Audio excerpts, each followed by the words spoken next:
I'm for hire, I'm a seller, I'm a buyer. Conversations with me in my lounge as we scream. You know me, Matt Morgan, subject board, follow him. I'm the comic man. I'm the comic man.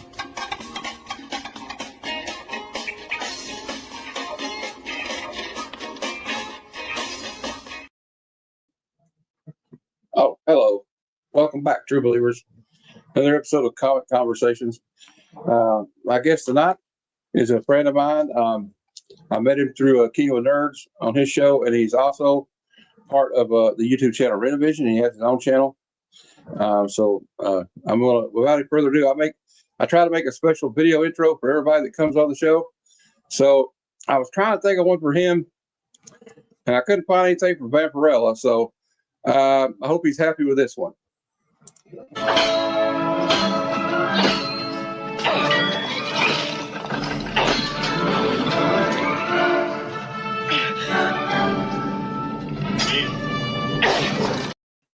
I'll take some Sonya any day. You preach some Red Sonya, so and Sandal Bergman's not that bad either, you know. It's actually probably a better movie than the most recent one that came out. Honestly, yes. The only gripe I had with the old one was they couldn't call him Conan, you know, and we all know it was Conan. Everybody knows it was Conan. Go on. Yeah, that most recent Red Sonja movie that came out was. I heard it was bad. I saw like the trailer, and I was like, she doesn't really look like Red Sonja. I love the actress who plays Red Sonja in that movie. That movie that she made from the lady that directed the Substance was fantastic. Great movie. So I like her as an actress, but yeah, they didn't do Sonja justice. Well, yeah, I agree. Sometimes it just don't translate. Sometimes I guess. Unfortunately, it's like we're probably waiting a long time for another Red Sonja movie. I guess.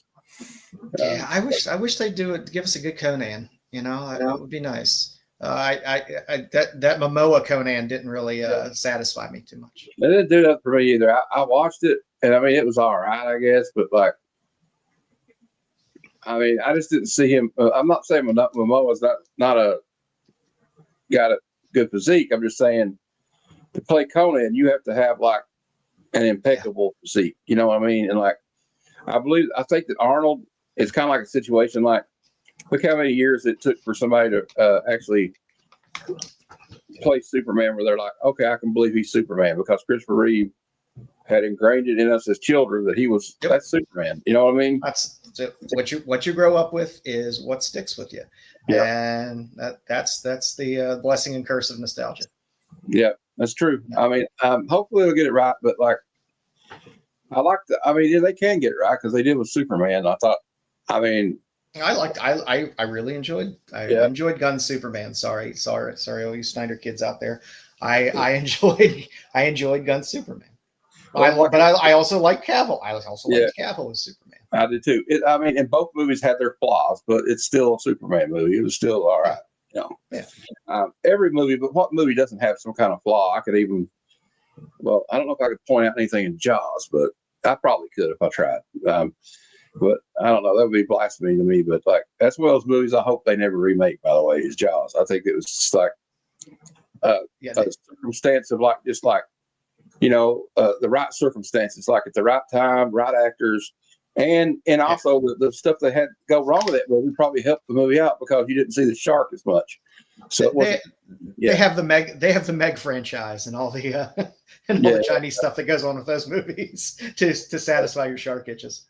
Yeah, that's fine. I don't need them to remake a classic. They tried to make it 3 times after that. It didn't work out so great. You know, I mean, Michael Caine bought his mother a house. So yeah, that's what Michael Caine's like. He said, I have fond memories of that movie because it bought my mom's house. So, but I remember in the 3D one with Louis Gossett Jr. and Dennis Quaid, and there's like the shark's supposed to go through like they have this underwater like base, right?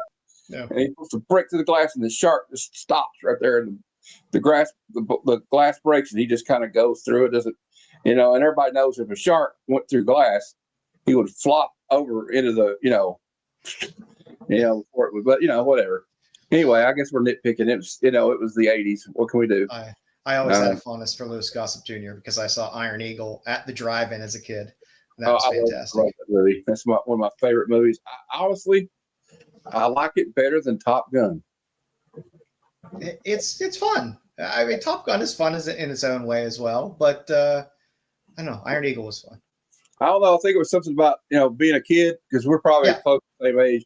And you're like, oh, he stole this jet. This is so cool. And I don't know that they would have got off with a slap on the wrist like that at the end of the in real life. It probably would have been in Leavenworth or something. Yeah, but some problems. It would have been a problem. But anyway, like I said, thanks for coming on. You can get me talk about movies all day. We'll probably talk about anything. I don't really plan it out. I used to have a list, and I'd be like, okay, next question. But I don't do that anymore. So I mean, the only real question I have is this: like, when did you get the bug to start collecting comic books? Seriously. When I was real little, I go to the mall every weekend with my parents, and I would go to Monroeville Mall where they filmed Dawn of the Dead. Oh, cool. That's where I would go every weekend. So that was fun in and of itself. My mother would go off and do her shopping, and my dad would take me around while he smoked cigarettes in the mall. And, I'd go to my little shops here and there, and I would always go to the bookstore, and I started buying G.I. Joe comics. And I loved G.I. Joe comics. And it wasn't about collecting. It was purely about just reading. I just loved reading the comics. I loved the toys. I was really into G.I. Joe, and I just couldn't get enough of it. And then, it really wasn't a comic bug. And then once I got into high school, I really started to collect. And that was early 90s, late 80s. So, there was so much going on in the comic world there right before the big blow up of your X-Men and your Spider-Man and stuff like that. So I started collecting around then, and I was lucky enough to we had a comic collecting club in high school, and the guy that ran the club was the chemistry teacher. Little did we know he just really wanted to sell his collection, so he would bring us to his house, and he had long box after long box. He had full X-Men runs. There you go, beautiful. He had every Silver Age run of Fan 4, X-Men, ASM, you name it. I was huge into X-Men at the time, and he would allow us to buy books because he was trying to get rid of his collection. He would give us the first nibble, and had I been a little wealthier back then, I probably could have got some really big boy books that I would have held on to. Oh yeah, like you look at some of these price guides now, and like Hope 181 is one that blew up in the last 20 years. And it but like in '94, I had an old Wizard. I looked it up. It was like $250 near mint. Oh, I got this high quality comics catalog. So I just threw it in with one of my orders or whatever. It's from '96. And sometimes I just like to look through and look at the prices of what they were selling stuff for. And it's insane. It's absolutely insane. It's like, what was I doing?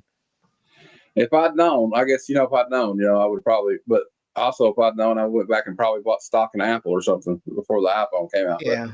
Yeah. But, when I was in high school, I loved it. I would go to, we had regional cons in Pittsburgh, like every other month or whatever. There'd be something at one of the hotels. They'd, take one of the ballrooms and just have a pure comics convention, not cosplay, not swords, not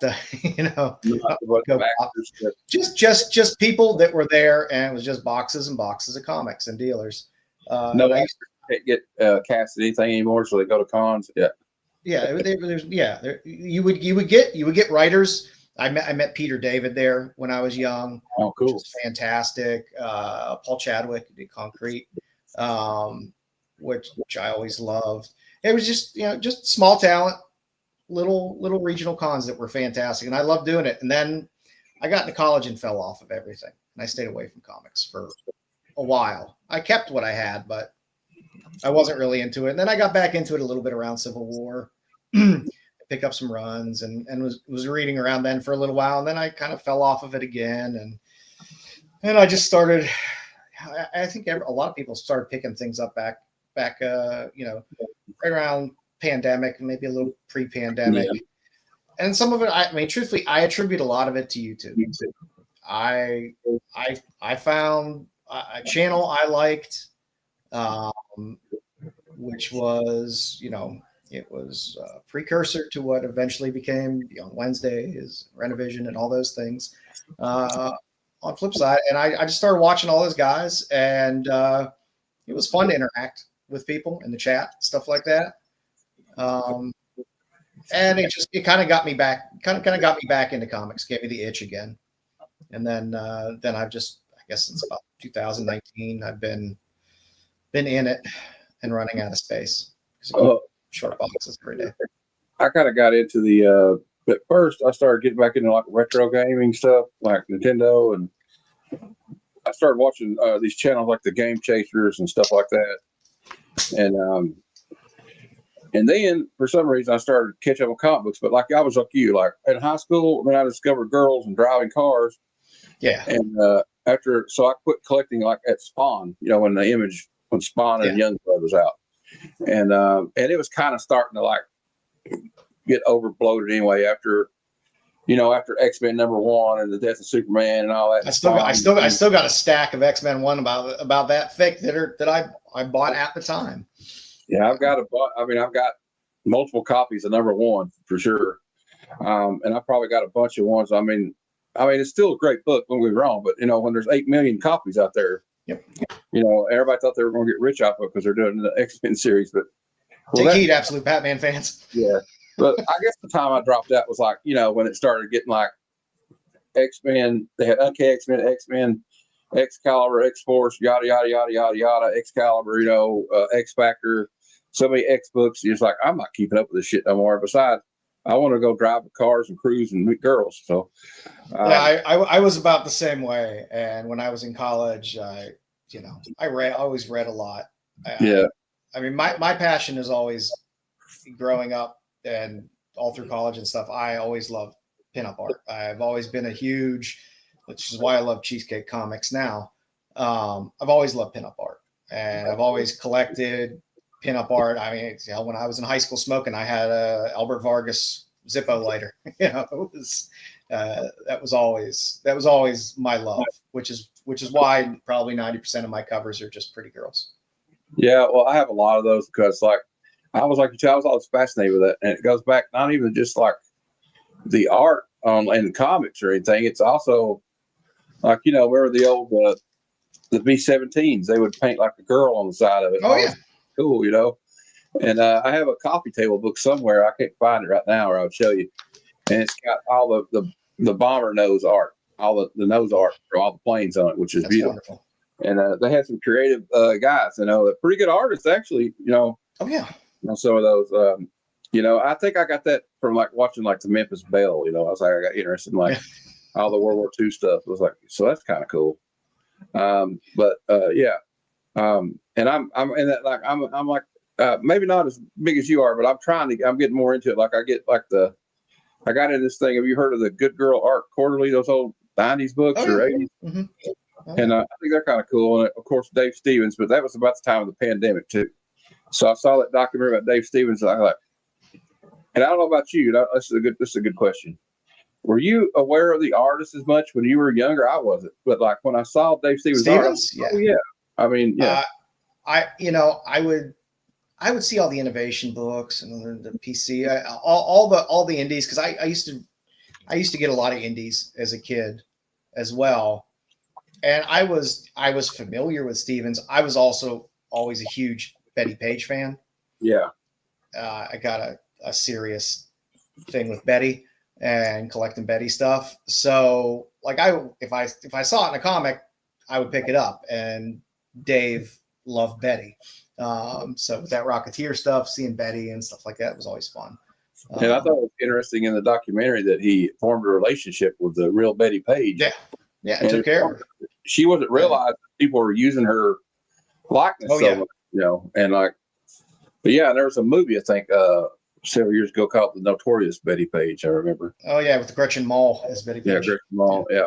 But yeah, I love the good girl art too. And I don't know. I'm kind of sometimes running out of steam here, but do you find it's like, I don't know, like the newer comics is just not as like the superheroes? I like superheroes, but like after a while you get tired of there being a crisis where you have to watch somebody save the world 100 times. I found, I mean, I don't, I kind of evolve through like I had a phase where I just, when I was younger, I loved X-Men, and I would just love it. Just give me any X title, I don't give a shit, I'm gonna read it. But they also tended to have decent artist writer teams that would kind of stick with the title for a little bit as well, and put together a story. And there were events, of course, but I felt I could stick with the title. And I like X Factor is one of the first runs that I ever collected, and this was back when you could mail in and have a subscription directly from Marvel. Yeah, I still have my X Factor books in the poly bag that they came in from Marvel, and then I would just buy a copy off the newsstand to read. But I collected that whole first run of that first volume of X Factor up to about issue 100. And I enjoyed reading it. I enjoyed the stories. I enjoyed how they did things. Nowadays, I find myself gravitating more toward indies than anything else. In some cases, because I don't have the bandwidth. I got kids. I got a job. I don't have the bandwidth to keep up with an ongoing title that runs through 4 events or 7 events in a year across 10 different titles, and I don't have the patience or whatever for it. I like to get into a good little story. I love one shots, and I love miniseries because I feel it's digestible. I can invest 4 or 5 issues into getting a good story arc that carries me through something, and then if I never pick it up again, that's fine. But with this stuff now, I feel like, okay, well, I haven't read an X book for 2 months. Can I even pick it up now and understand what the hell's going on? I don't know. And I'm not going to go back and pick it all up and pick up all tie-ins and figure all that shit out. Well, that's kind of what what this thing with this new X-Men thing. I was reading and enjoying the new Wolverine volume, and then it got interrupted and postponed for 2 months because he was in the new event. Like, they didn't even come out with another Wolverine book. And they kind of did it. Wild book. It was all that Extinction or whatever, X-Apocalypse or something. I don't know. It's too much. The KO thing. Then I found out today that, okay, you can't just get the main title if you want to know what happens all in the fights. Now you have to get Superman, the Teen Titans, all these other books. Like, man, come on. It's too much. And back in the day, we didn't have 45. I mean, if you were doing anything, it was like, oh, look, there's a second print with a different color on it. And it was like, oh, that was exciting.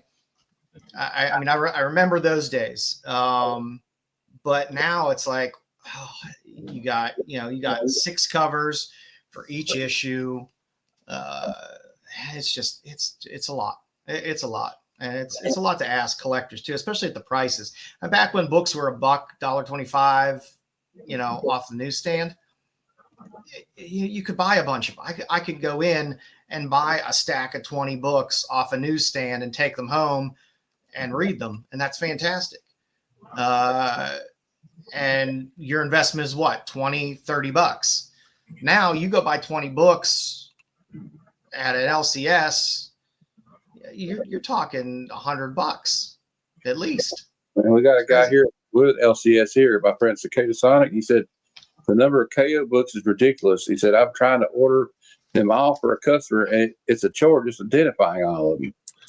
And we're talking about a guy that is at a comic shop back there saying that. And I do not envy running an LCS nowadays. They opened an LCS up near me because for the longest time, the closest one was about a 40-minute drive. And I order, I have pull lists online, and I get my stuff delivered every 2 weeks. So, but I still like to go into a shop I like to Yeah, me bullshit too. with an LCS owner or whoever's working there. I like to just look at books. There's a very tangible thing to comic collecting. You like to be there. You like to see the books. You like to feel the books, and just the social atmosphere.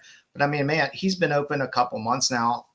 I go in there and I'm like, I don't know. I don't know how they do it, because I see his boxes. He doesn't have a bunch of back issue stuff, but he'll have like, right now he has like 4 short boxes, and all that really is the stuff from maybe the last month and a half that didn't sell off the shelves. And that's what a lot of the LCSs are like, that don't feature in wall books and a bunch of back issues or buy collections and stuff like that. You go in there, it's like, oh, there's boxes. Let me look. And I was like, oh, this is just all stuff from the last 2 months. Yeah, the same with mine. It's actually about the same distance.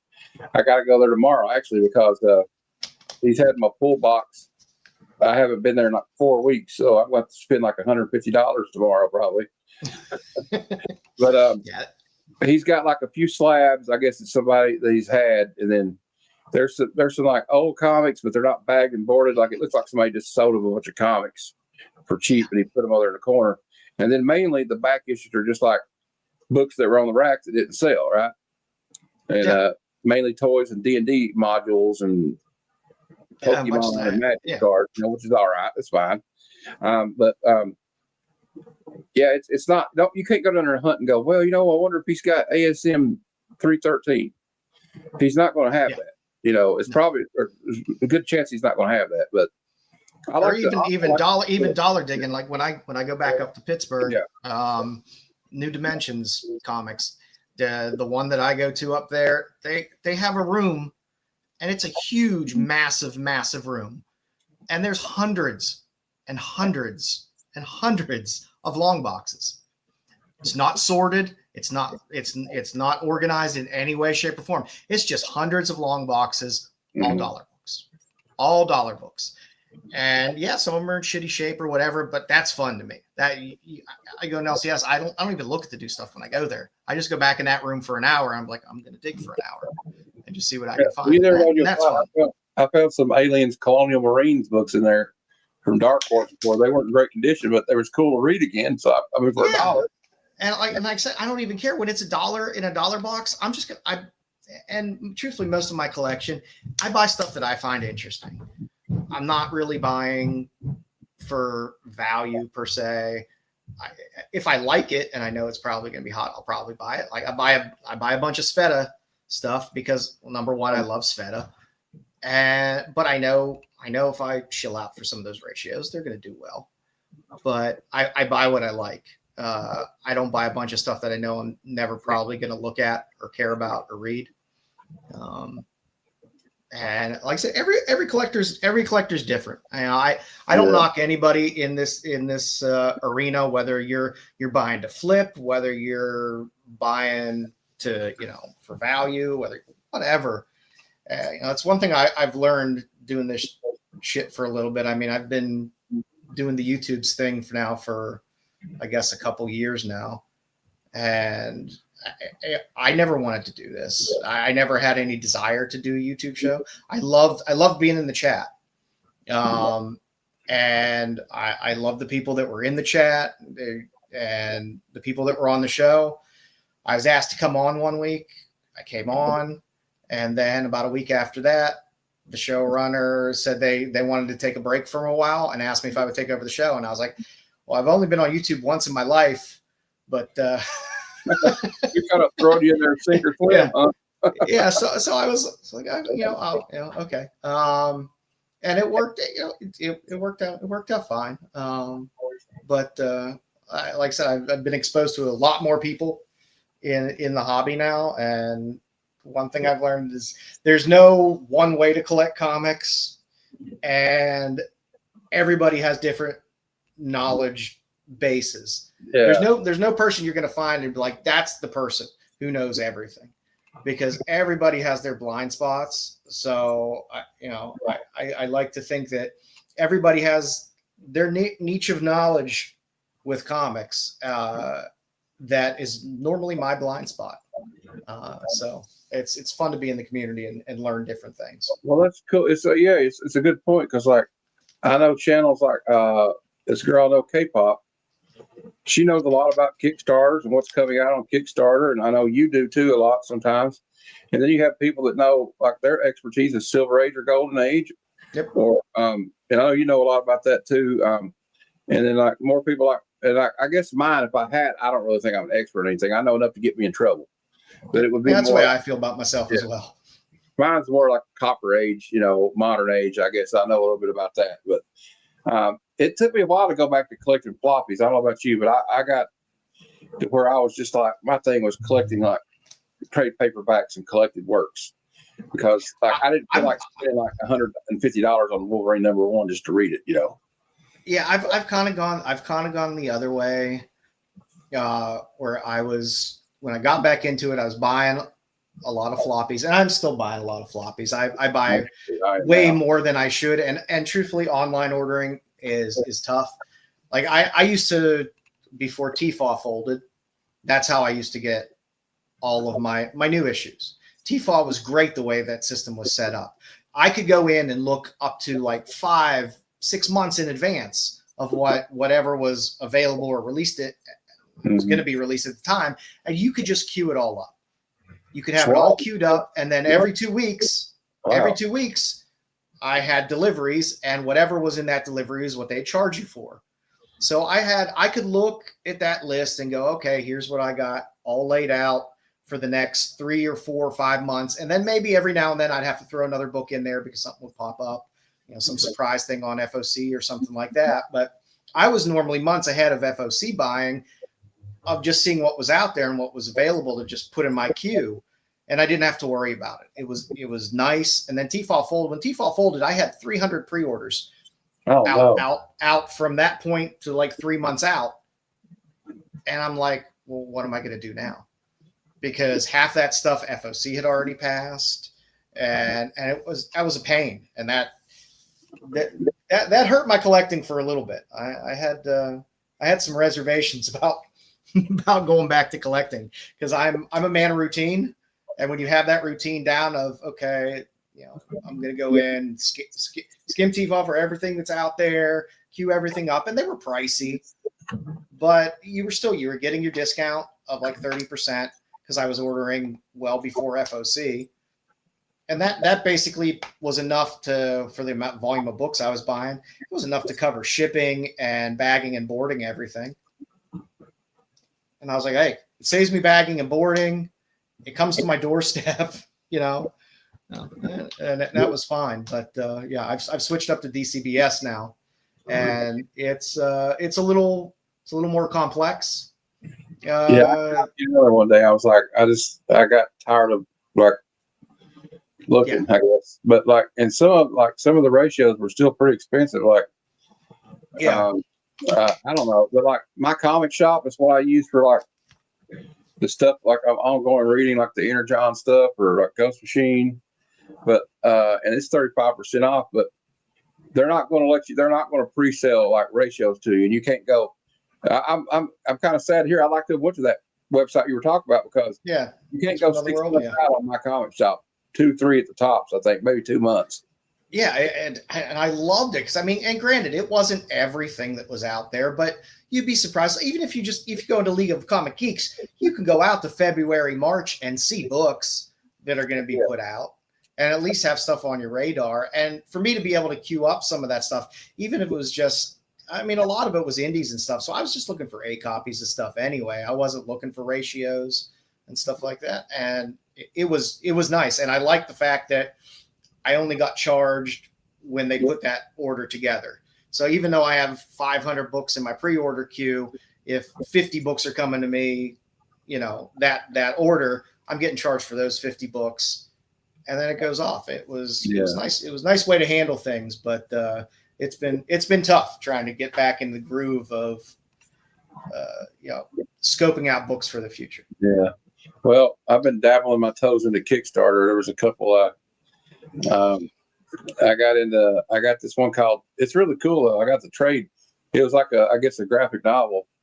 And I had the guy on my show. It's called Dime Store Detective. Oh. And it's pretty interesting. Like this guy's like, I don't know. It just seemed interesting to me. Like he's like a detective. He goes back to his hometown, and it's like something supernatural going on. But then I got the one. Then I saw one for Carmilla, I think it's called. Oh yeah, Carmilla. I have all the flop stuff. Yeah, flops. Big flops fan. All right. Well, you want to show us some of those? Oh well. Here's a wonderful flops. Did these Mooked magazines for a while. Oh, cool. Big cartel site. Yeah, his work is always fantastic, and of course the T-shirt flops as well. He's a British-based artist, isn't he? Yep. Yeah. He. I've been following him, and like I said, everybody. There's great people in this community in terms of knowledge bases, and I find I end up gravitating toward a lot of people with similar interests as well, and it helps because I can't keep up with everything by myself, and it's silly to think somebody can keep up with everything in comics and everything that's coming out. So having these little discords and communities and stuff like that are invaluable. Because if I see something, I'll post it up in a friend's Discord, and they see something, they'll post it up there, and keeps you in the loop. But yeah, Kickstarter's hurt my pocketbook quite a lot because I'm not a big seller of comics, and I like my girly covers. And there's plenty of that on Kickstarter, but there's a lot of other stuff on Kickstarter too. I found a lot of interesting, fun, especially graphic novels. Yeah. You'll find a lot of especially, what's up, nerdy? You'll find a lot of independent artists and writers, or well-known artists and writers that will put up a graphic novel of something, or maybe they'll have their floppies, but they'll also have a graphic novel of that. You can just grab the graphic novel, and it's fun. It's a fun place to go, and knowing that it's being done by the creator, it's that money is going to creatives more than a nameless, faceless entity like Marvel or something like that. Because I know Marvel treats a lot of their people like shit. That's why a lot of them are no longer there, like Ed Brubaker and Rick Remender. Unfortunately, because they were like, that there was like a point there, like during like Civil War, and they had the Captain America run with Brubaker and Epting doing the art. Oh yeah, and we had Remender doing Uncanny Avengers with John Cassidy, and it was all top notch stuff. Like I enjoyed the stories, and I still enjoy some things. But I kind of wonder how long they're going to be able to keep like Nick Klein and Philip Kennedy Johnson writing stuff, and Jed McKay and John Hickman, because eventually they're probably going to get tired of their crap too. I don't know. Yeah, and that's why I like indies, especially if it's if I know it's something like I can go to a title like Distillery or something like that, and I know these are creatives that are putting out their product. They own a piece of it. It's a story they want to tell with characters they're creating. I like that more than just continually retreading. And not to say that Marvel and DC have bad stuff. DC has been killing it with their stuff lately. They've been absolute stuff. Been great. I mean, I'm a huge fan. I'm enjoying Absolute Wonder Woman a lot. I know people love the Absolute Batman a bunch, but at least they're trying different things and allowing people to have a creative team to kind of build out a little bit of a vision. That's nice. I miss that. I just wish Marvel would let them do that with Spider-Man, but they seem to have their behind their shoulder pointing at them honestly, I don't know. I'm gonna ask your opinion on this. This is a good question. I just want to know your opinion. We know famously Dan Slott, infamously, I guess, for Amazing Spider-Man, right? Yeah. Well, I saw him on the Batman Beyond, Kevin Smith's podcast. Yeah. And he was saying, look, they told me you can't use this character, you can't use this character, you can't use this bad guy. And he said, basically I had one arm tied behind my back. And then one day he said, my mom saw on CNN that Spider-Man writer Dan Slott has been getting death threats. Yeah. And she called me freaking out. And I was like, I just want to know what you think. Do you think that might keep people from like, well, I don't want to fucking write that shit? That there's people getting them death threats. I think it definitely can lead to fatigue with the writing. If they're going to stick with it, with one of the big two, with Marvel or whatever, I can see that calling fatigue, and then you just kind of start to phone stuff in, because it's like, well, if you're going to shoehorn me that much, I'm just gonna crap something out. Here you go. Yeah, and I'm not saying Dan Slott's the greatest writer, but I've actually enjoyed like some stuff he's done, just not that. But you got to, but like when you look at stuff like that, you have to look at the perspective of like, what is the company letting him and not do and not do? Because a lot of times they're, even back in the day, they were kicking and screaming. Like when McFarlane was like, no, I want to, if I write Spider-Man, I wanted to bring back the old costume. And they're like, no, you can't do that. No. So. Yeah. Well, I mean, current, I don't believe there is really a current editor at Marvel. I don't think Cebulski edits the way you think he's asleep at the they wheel. used to edit. I just don't understand the decisions they make sometimes. Yeah. Like I said, the whole X-Men thing like threw me off, because once I said, well, the Krakoa thing's over, we're kind of just going to blow all it up and we're going to start fresh. And I was like, oh, good. I have a starting point that I can. Yeah, I hoped for that too. I was like, look, the Gail Simone one wasn't that bad, but then they start bringing all these events right back in again. And all I wanted was just give me an X-Men title and an Uncanny X-Men title. That's all I wanted. Well, thank you, Mary. That's all I wanted was just give me an X-Men title and an Uncanny X-Men title.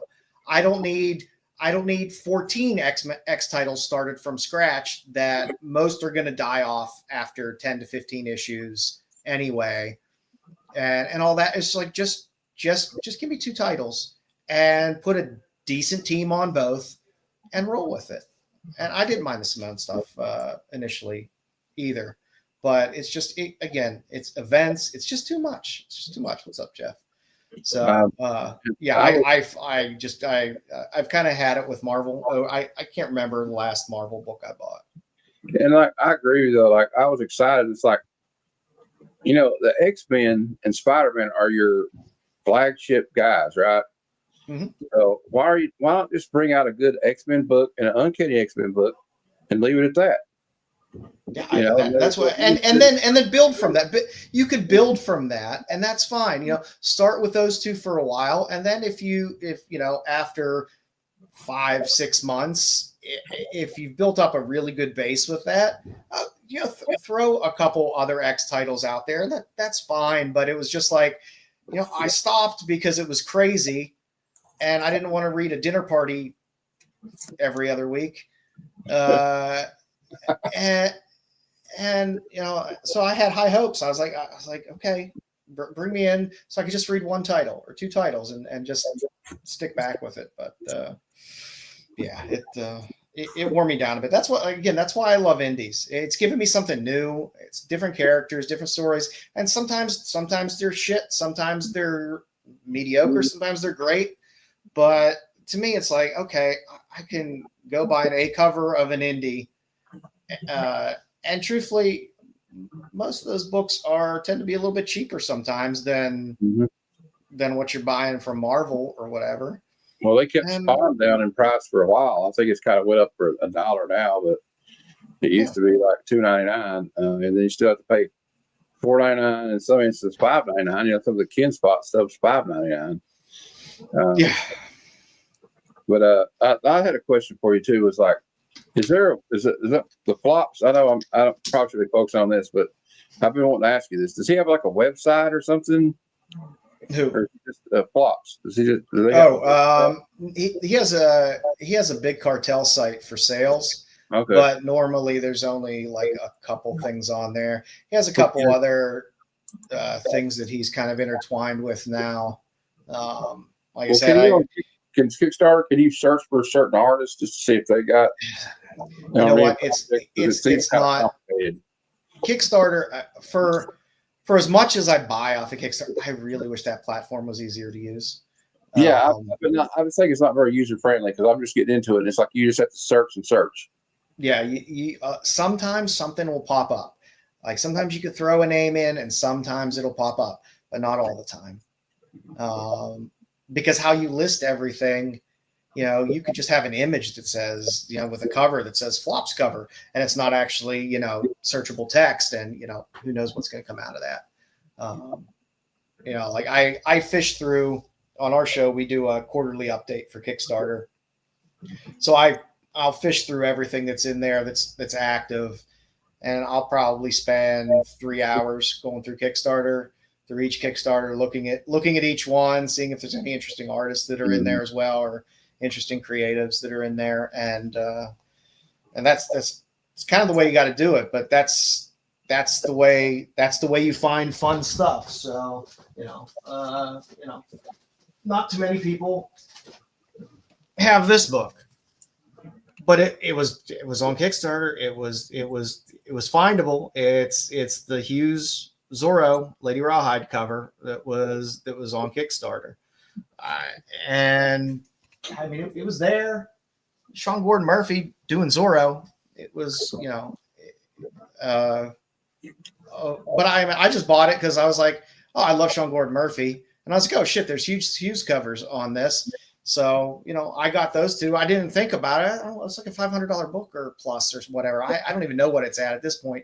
You rarely can even find them online for sale, but yeah, it's like that. The one he did for that when Pop Kill was a Kickstarter, and the one with the girls in the shower, that one's like $400 or something more now. I have the reprint of that Paper Films put out later, the naked version of it that they did, because I missed out on the first one. But I did get the second one. Not as pricey a book, but yeah, it's you got to look for that stuff. I mean, even we were talking about the Dave Stevens documentary. That was a Kickstarter. Yeah, and like I said, I got, which is probably the most beautiful Jay Lee cover, possibly one of the most beautiful covers that came in that Kickstarter, the Rocketeer cover that Jay Lee did, which is fantastic. There was also a Hughes in that Kickstarter. That's the first Hughes Rocketeer cover. Hughes had never done a Rocketeer cover prior to that, which amazed me. But yeah, so it's like I say, it takes legwork, and then this hobby takes a lot of legwork. If you're looking for certain artists and stuff like that might have work that's on Kickstarter or have work in little indies that pop out here and there, you got to do some legwork for that stuff. But I don't know. I find it fun. I like research, and I like doing that stuff. So, but it is definitely time consuming. Brought a few stacks of stuff today to show, just to give you an idea of what my collection's like a little bit. Let me taste it. Yeah, I like to let everybody know what everybody's taste is. I was getting a message from. Oh, cool. So, again, pinup stuff is one of my loves. Enoch Bowles did a ton of these covers for Film Fun. These are all from the 30s, and they're absolutely fantastic. Still find these relatively inexpensive on eBay, and you can find this is amazing art. I don't care if you threw this as a cover on a modern day indie, you'd sell the shit out of that book. Oh, I would sell all kinds of copies. Hey, keep on showing. I got to call. Sure. My aunt's having a problem here. Just all right, you got it. I got a lot of fun stacks to go through here. So, Peter Dribbin did covers for Eiffel, Titter, a bunch of kind of men's pinup magazines. But I mean, this is amazing art. It's not like artists just appeared in 2020 that could draw. There were plenty of artists back then that did wonderful things. And I've found myself, I've fallen back into getting a lot of magazines as well. I like buying magazines. This was one of my favorite finds. This is Evergreen Reviews. This is your first American printing of Barbarella. Evergreen Reviews was from 1966, 65. This is September 1965. So this is your first American Barbarella ever printed in a magazine. And you can get the second as well in Evergreen Review. But again, these aren't things that you can normally find in comic shops. You kind of have to have to fish around for stuff. But let's see. I guess I got some slabs. I'm not a huge slab person, but to me, slabs are a treat. They're not something. I'm not Bruce. I don't put everything in plastic. I don't really submit stuff. I love what I love, and I do have a handful of slabs that I get, but when I get them, to me, it's something special. I don't buy a bunch of stuff. I don't submit, so I normally buy them slabbed, but I buy stuff that I like. So here we go. We got I was real big on first and second Silver Age appearances for the longest time for DC. So there's your Justice League 21 with your little JSA there, an often homaged cover. I'd say probably about 4-5 years ago, I really started to get into Golden Age stuff. Hence my screen name, Joesduelin. There's a Fight Comics there. I like those. Yeah, and at the time, I'm a big fan of every Golden Age collector is very different in terms of there's pre-code horror collectors, there's romance collectors. I like Fiction House, which did Planet Comics, Fight, Wings, stuff like that. I try to collect a lot of that stuff. It has artists that I like. It has titles and fun Good Girl covers. And I'm sure this looks familiar from the background that's up there right now. Yeah. I didn't know you actually had that one. It was just nice cover. I was trying to feel. I said, let's get some old school Good Girl art behind him because and dipping my toe when I did in the Golden Age, because stuff was still pricey back then, but it wasn't crazy pricey. I love LB Cole, so I have a few LB Cole books that are slabbed, and again, most of my Golden Age stuff is slabbed just because, unless I'm buying it in person and I could look at it, I just don't trust. I don't trust buying online. There's a very few people that I trust buying online from for Golden Age stuff. You probably have to be very careful. One things I love Adam Strange. So one of the first things I did when I kind of started buying older comics with Silver Age is I wanted to complete the Mystery in Space run of Adam Strange from 53 up to kind of flip flops around there in the early 100s there. But I did get the Showcase 19. It's not the first, but I do like this Showcase cover better than the other one. That is a good looking cover. Who's the artist on that one, Joe? It's Mike Sikulski. Okay. Yeah. And then nice. I love that kind of that's almost considered girl art right there, isn't it? With a girl, like kind of cute girl in the face costume. Oh yeah, and then you got your classic Gil Kane cover. There's your Gil Kane's amazing. First, and I just dug these covers. I love old sci-fi covers and stuff like that. So I just always loved that stuff. And then I got exposed to a little bit to Schoenberg, and I was like, if I'm going to collect Golden Age stuff, I need to have at least one Schoenberg slab somewhere. And I lucked into this Fighting Yank, which is a good Schoenberg cover. And my favorite is the notes here. We have a Hitler appearance, a hypodermic needle panel, and a bondage cover. So the trifecta. We got a Golden Age trifecta there. And then I'm a huge Zatanna fan. So I wanted to pick up everything I could old Zatanna. Like I have all the Hugh stuff and stuff like that, but I was like, well, if I'm gonna buy Silver Age stuff, I want to get into, you can't go wrong. And I got this. I got Adam 19 with her first on the cover, and I try to collect all those Silver Age appearances of her as well because they're drop on that one. Joe Kubert did the cover for that, I think. Was this? Well, I know Kubert did all the Brave and the Bold stuff. No, it's Murphy Anderson. Okay. Murphy Anderson is fantastic. He did Yeah. so much DC Silver Age stuff, especially with that Mystery in Space run. That was fantastic. And then, of course, well, we got some more Zatanna here. A little Greg Morrow wow. cover. Yeah, it's just I like, and granted, this is more Bronze Age. It's not silver, Yeah. but Never it's seen still that. one of my favorite Zatanna covers. I've never seen that before. Yeah, it's one of my favorites because I mean, there's so many good new Zatanna covers that are out there, but going back and trying to find the old stuff is a lot of fun. And then I fell in love with Darwin Cook. I've always been a big Bruce Timm fan. You know, let's throw some Tim up there. Yeah, I've always been a huge Bruce Timm fan. Oh, I love that. I'll have to look for that now. I didn't even know that existed. This one's not so easy to find. It does get a little pricey at times. Remember I had to get this one from the UK because at the time I couldn't find it anywhere. But it does pop up every now and then. But after falling in love with Bruce Timm and stuff like that, you know, I really started to find Bruce Timm or Darwin Cook stuff because it was cheap.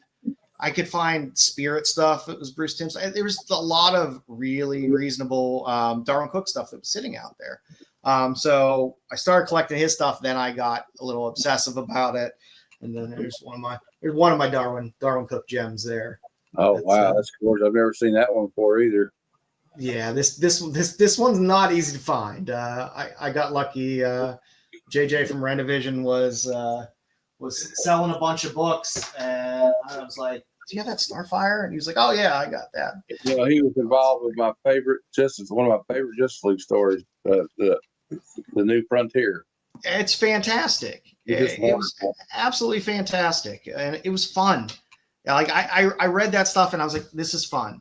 This is what I enjoy about comics." And then, of course, little Stevens. This is the only Stevens slab I own. All my other Dave Stevens stuff is all raw. But this is the only slab yet, but I'm going to get like my Space Vixens graded. So yeah. But yeah, that DNA Agents book is just that's some of his best work, honestly. Yeah. In my opinion, I got the Sheena one too. Yeah. Yes. I have my Sheena in my other box of Steranko, but I am a big Steranko fan. So Me too.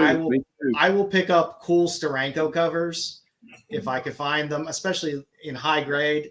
He's fantastic. Like He's amazing. I look at his stuff and I'm always happy when I see his stuff. Some of the Silver Age stuff's kind of campy, but like it was just remarkable to me, you know. Oh yeah, definitely. And then a lot of stuff I buy is it's just weird stuff that I see, and I'm like, I really like this. I want to buy it. This is Humanoids. It's just a great cover. Yeah, that's amazing. I love that. Not an easy book to. It's not a hard book to find, but it's not overly easy book to find. But I didn't care. I just saw it as a slab. It was reasonable, and I was like, to hell with this. I'm just gonna buy this. But I mean, that's the way I feel comic collecting should be. If it's something you like, go for it. I do have a pretty nice Conan collection, but there's your first Dunya cover. Yeah, that's her first cover, right? The issue before that was her first appearance, I think. Yeah. Yep. So you get your first cover there, which is nice. And then I'm a big fan of the ladies that show up in Conan. So there's your first Belit as well. Oh, I thought it was I must have the wrong one then. Was it? I got one that's like got her they're on a ship. Yeah, and they swapped because that's a giant size Conan. It was right around the same time between the two. But like I said, I'm an artist. I'm a sucker for art more than anything. I like reading. I love reading the Conan stuff and stuff like that. But when it comes down to it, if it's not appealing to my eye, I'm probably not going to buy it. So I really miss my favorite artist who passed, Scott Blair. His work is absolutely fantastic. Oh my God, that's gorgeous, man. That's signed. This is the only signed slab I own is the Scott as a Scott player. What comic is that? Vamps versus Wolves. What comic is that? It's Vamps versus Wolves. Oh, okay. Yeah, it's not in the none of those books are easy to find, and I like the nice advantage of a slab is being able to see the back as well, which is awesome. Yeah, that's always a plus.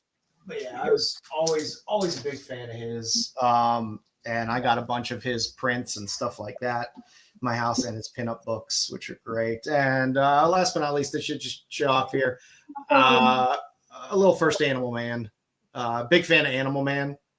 Have most of that original run of Animal Man, and enjoyed it. And I was like, I got to go back and get the Silver Age stuff. So, little first Buddy Baker there for you.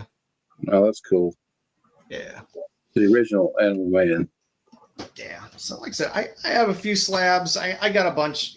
Most of my Golden Age stuff is slabbed. I got a nice little run of X-Men. Slabbed Silver Age, because I love it's just certain periods that I love. I had like 40 through 50. I love any of the Barry Windsor Smith stuff in the old Silver Age run. I love those covers. I got a lot of those. Like I said, it's like buy what you like and what you love. Don't worry about the price in terms of what you think it's going to be worth at some point. Because if that's what you're doing this hobby for, it's going to wear your ass down. Because, like I said, 90% of the books in your boxes ain't going to be worth shit in 10 years. Look, I'm under no illusion that the new comics I buy are going to be worth a damn thing. You can't go into it like that, because that'll drive people out of the hobby, I think. Just like if you try to what should I invest in? Because I don't. Unless you're independently wealthy, I don't think you're going to be investing in comic books. No, and it's a grind. Sure, if I bought 10 Sveta ratios on the early Pin-Apocalypse books, and I could have flipped them fast, and that, yeah, sure, I could. You can have your one-offs and your two-offs where you make some good, reasonable guesses as to something that's probably going to hit, and you invest in it and flip it, or flip some of them for some money. But I don't have the time nor the energy, to tell you the truth. I hate selling. I hate selling books more than anything. It's a pain in the ass. I tried to do the whatnot thing.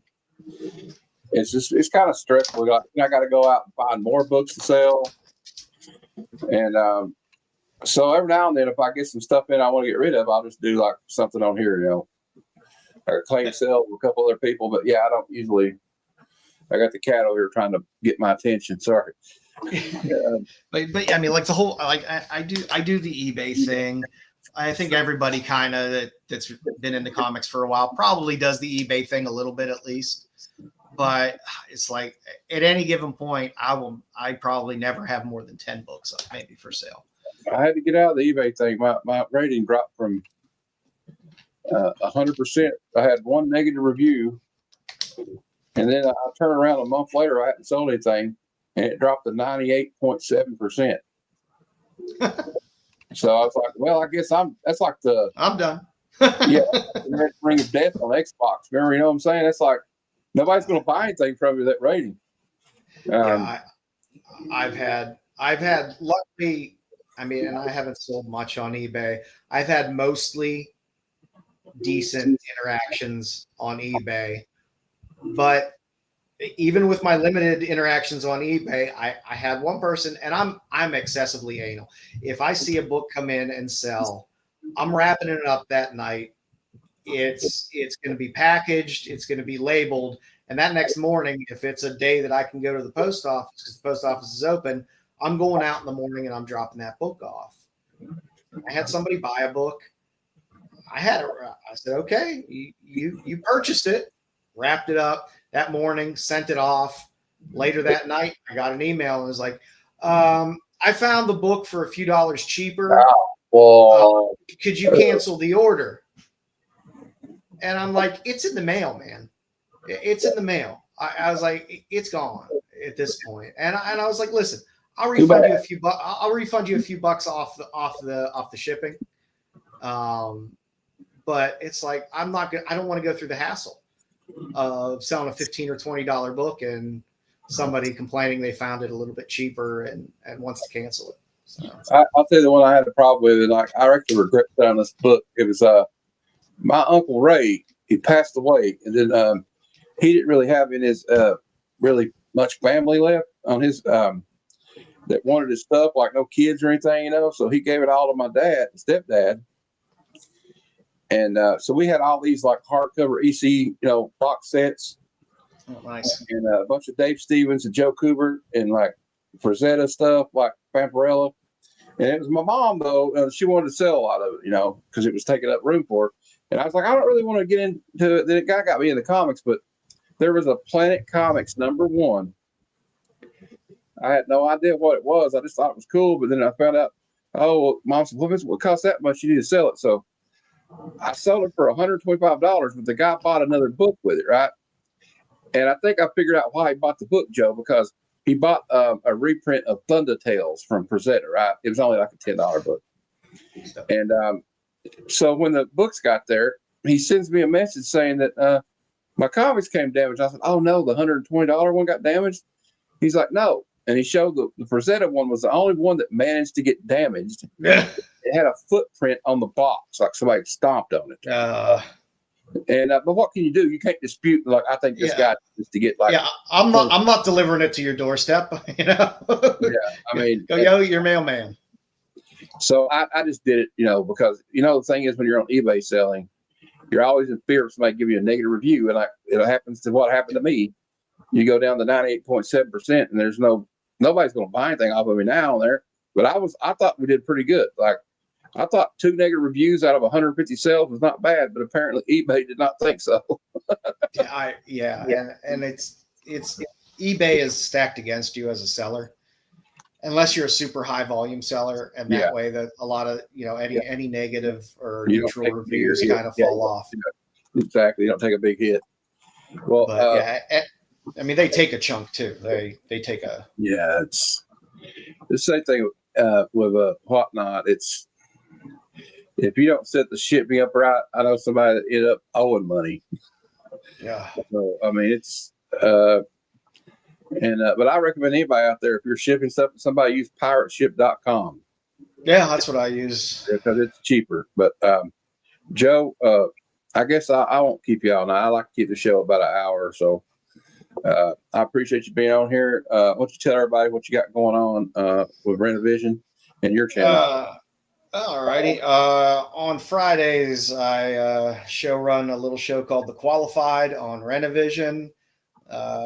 We focus a lot on cheesecake, but we it's a good steady comic show. I think we have a lot of good comic content in the show. I kind of do a now and later where I look at 3 books from that week that could mean something or it might have some significance or maybe just your good reads. And then I try to look out, because everyone does an FOC list. I try to look out for 3 books that are far out in the future, past FOC, of some things that people might not have seen yet, people might not have thought of yet. And I like to throw those out there. You know, like I think I had Mark Spear's Monsters book from Keen Spot out on my later list 3 months before it came out. So sometimes there's some little candy in there, but we like to talk girly books, we like to talk cosplay, but it's a good fun comic show. And I always try to put in a comic spotlight every week. This week we're doing Vertigo. I did a part 1 of Vertigo a handful of months back and just ran the titles A through L. So we're gonna go the rest of L through Z and just go through, spotlight some of the titles that are in there. Because Vertigo there's a lot of great Vertigo dollar bin fodder out there. And some people just forget what's out there. So it's fun to do spotlights looking at artists or titles or characters out there that are fun. I've been doing that lately where I've been thinking about like, I'm going to start doing that, like just like review like an old comic, from the past. Or like, going to revisit it. It's kind of fun anyway, and it kind of brings the nostalgia But I appreciate you coming on, and guys, the Rennavision guys know their stuff, and you can also catch him on Keeping with Nerds on the weekend. Yep, on Sundays. On Sundays at 8:00, 8 p.m. Eastern time. And I only got one thing to plug. It's tomorrow night, because not only do I do comic book content, I do movies. We're going to be reviewing a movie for Good Cinema tomorrow night at 9 p.m. Eastern, and we're going to be reviewing Scrooge, starring Bill Murray. Ah, fantastic! Great movie, and like I kind of just pick the movies on what I want to watch. You know what I mean? Like, so I want to rewatch that. It's got David Johansen in it. Rest in peace. Yeah, rest in peace. He was in the New York Dolls. He later became Buster Poindexter, and he was actually not a bad actor. And it's also got I can't remember her name, Kane or something. What's her name? She was in the Stranger Calls. But anyway, she's pretty great. She's like the one of the Christmas ghosts. And then Bill Murray's just one of my favorite lines is where he's like, Carol Kane. Yeah. Reindeer that can't keep their antlers on. He goes, well, just staple them on. Who gives a shit?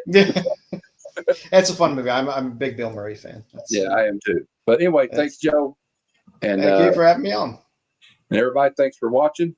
And don't forget to hit the like button if you're watching this on replay. And like Uncle Stan used to always say, until next time, true believers, Excelsior. Come, son of Jarrell, kneel before Zod! Snoochie boochies.